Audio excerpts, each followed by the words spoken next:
사단법인 관악사회복지라는 지역의 조그마한 시민단체에 적을 두고 있고요. 뭐 복지를 중심으로 지역운동하는 단체로 이해하시면 될 것 같아요. 관악사회복지를 포함한 시민사회단체들의 연대체, 관악공동행동에서도 뭐 몇 가지 일을 하고, 민관협력 이런 얘기 많이 하잖아요. 협치 이런 얘기 하잖아요. 관악구에 협치회의라고 있어요. 협치회의 제가 의장입니다. 이러저러한 뭐 동네에서는 저희 이 박종철 센터가 있는 대학동에 주민자치회에 있어요. 거기도 동네 일 좀 하려고 들어가서 일하고 있습니다.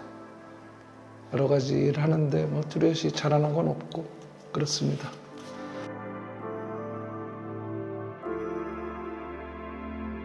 제가 오래전부터 활동했던 관악사회복지에서 활동이 저는 제 활동의 가장 큰 부분이고 또 보람이 있었던 일도 거기서 많았죠.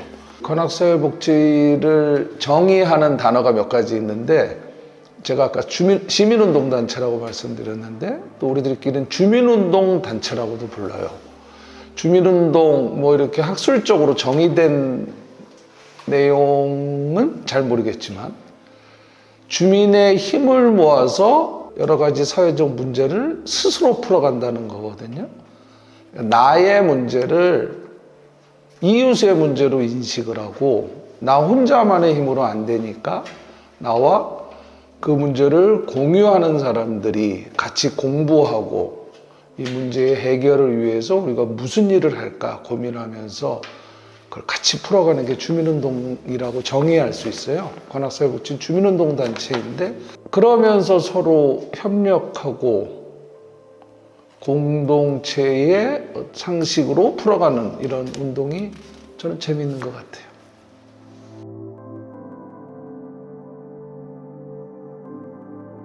저는 평범한 대학생이었고 대학 졸업하고 평범한 샐러리맨 생활을 하고 있었어요. 그러다가 개인적으로 이제 샐러리맨의 꿈은 항상 샐러리맨 사장 되는 거잖아요. 그래서 이제 사업을 하게 됐는데 그 사업을 하게 된 지역이 관악이었고 관악에서 우연한 기회에 이렇게 지역 운동하는 사람들을 알게 됐어요. 근데 그때 그분들의 리더격이 지금 제 나이 정도 되고 그게 한 95년 정도인데 그때 실무 활동하시는 분들이 저보다 한 10여 살 어린 분들, 그러니까 이분들이 정말 87년에 운동 열심히 했던 사람들인 거죠. 그렇게 80년대 말 90년대 초에 학생운동으로 이 사회의 변화를 꿈꾸던 사람들이 뭐 일부는 뭐 정치 영역으로 가기도 하고 일부는 노동운동의 현장으로 가기도 하고 그런데 그분들의 일부가 관악에 지역운동을 하겠다고 남아있는 분들이 있었던 거죠. 그분들을 제가 어떻게 우연히 만나게 됐어요. 제 개인적으로는 좀 자극을 받았다고 할까? 저는 그냥 평범한 대학생활, 물론 머릿속에서는 이 사회의 민주화를 꿈꾸고 좀 더 평등하고 좋은 세상을 꿈꾸었지만 직접 행동엔 참여하지 못했는데 저렇게 젊은 친구들이 자기 몸을 바쳐서 이 사회의 변화를 꿈꾸던 사람들이 꾸준히 이렇게 실천하는 사람들을 보고 굉장히 자극받고 감동도 받고 저분들을 위해서 내가 할 수 있는 일은 없을까? 이런 생각을 하게 됐죠. 그래서 그분들과 어떻게 이야기를 나누다가 아까 말씀드린 사단법인 관악사회복지를 만드는 과정에 제가 참여하게 됐어요. 사단법인 관악사회복지라는 작은 시민운동단체를 만드는 과정에 제가 참여하게 됐고 개인적인 얘기지만 그냥 만드는 데까지만 했다가 만드는 데 도움을 드리고 여러분들은 열심히 운동하세요 하다가 시간이 좀 지나다가 어떻게 제가 좀 필요하다고 그래서 제가 요 일은 제가 좀 도와드릴 수 있겠다 하다가 이제 좀 지금으로서 전업 활동가 같이 돼버린 거예요. 그런 개인사가 있습니다.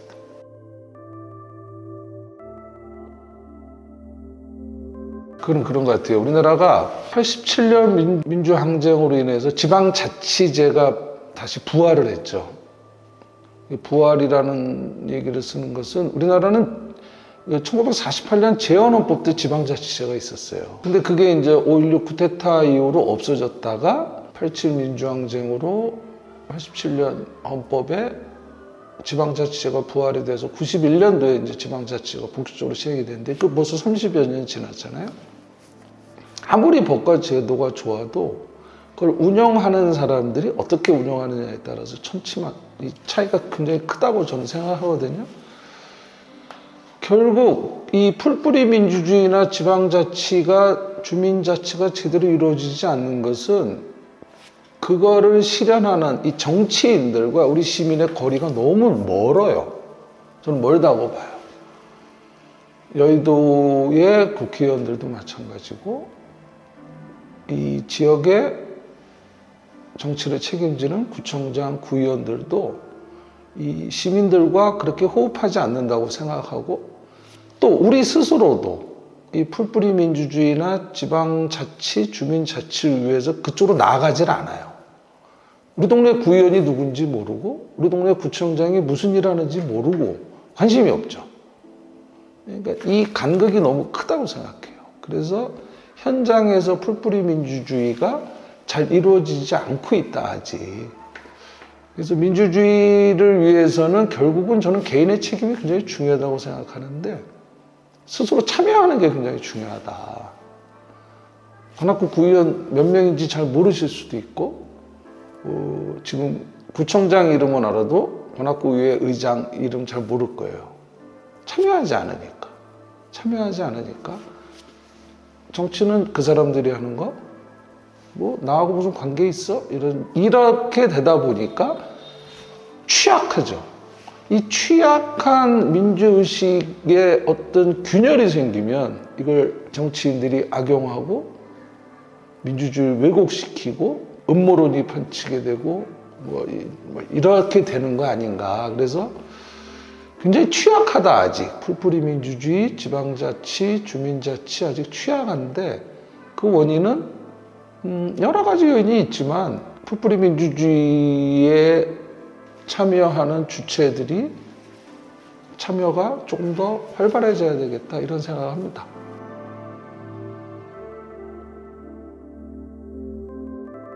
국회의원이나 이런 행정부, 사법부의 권력자들이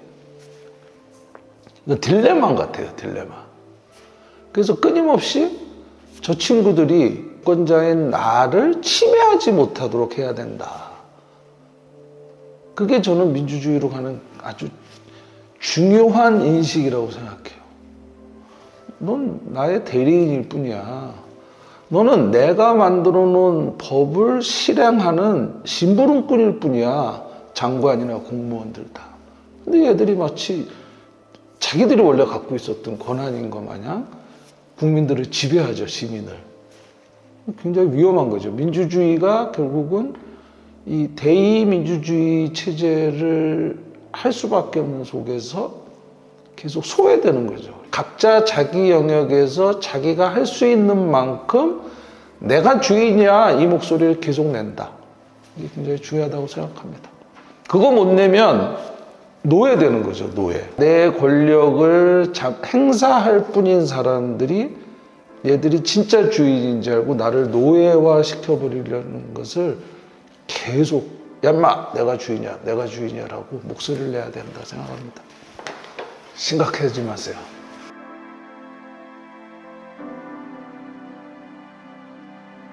요즘 말로 하면 소외와 차별 없는 세상 이렇게 얘기하잖아요. 저는 그냥 더불어 사는 세상, 어울려 사는 세상 이게 좋겠다. 그래서 결국은 우리는 인간은 더불어 살 수밖에 없는 존재이고 그거를 실현하지 못하는 사회는 불안한 사회가 될 수밖에 없다. 그래서 공동체 속에서 행복을 느끼고 공동체 전체의 행복을 생각하는 사람들이 좀 많은 사회가 됐으면 좋겠다. 전 개인적으로 계속 반복되는 얘기지만 내가 내 삶의 주인으로서 살아야 되겠다는 생각을 계속 갖고 있으면 그것을 침해당했을 때 아프게 느껴야 되고 그걸 빨리 치료하려는 생각을 해야 되는데 했으면 좋겠는데 아이 뭐 이 정도야 하고 그냥 물러선다든지 그러면 점점 병균이 마치 침입을 해서 내 몸을 조금씩 병들게 하듯이 나 하나가 점점 민주주의로부터 멀어지면 우리 사회가 민주주의로부터 멀어질 것이고 그러면 민주주의의 반대는 뭐 독재국가? 더 나아가면 야만 국가가 되는 거죠. 그냥 뭐 어떤 한 사람이 총칼로 지배하고 안 되면 때리고 죽이고 주권자로서 시민으로서의 민주주의에 대한 감수성을 좀 평소에 많이 키우고 일상생활 속에서 내가 참여해서 우리 사회의 민주주의를 발전시킬 어떤 계기가 나한테 왔을 때 조금 더 적극적으로 노력하는 게 좋지 않을까 이런 생각합니다.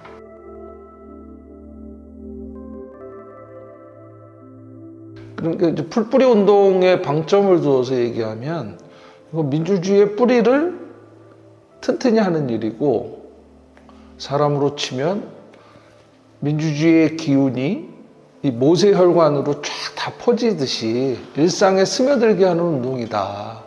그래서 저는 혹시 저희 후배들이 저를 기억한다면 일상 속에서 작은 민주주의를 계속 꾸준히 만들어 살찌워 나가는 이런 일을 했던 사람이다. 풀뿌리 운동이 그래서 중요하다. 이렇게 좀 기억을 하고 그 운동이 계속 잘 이어졌으면 좋겠어요. 우리 후배들이.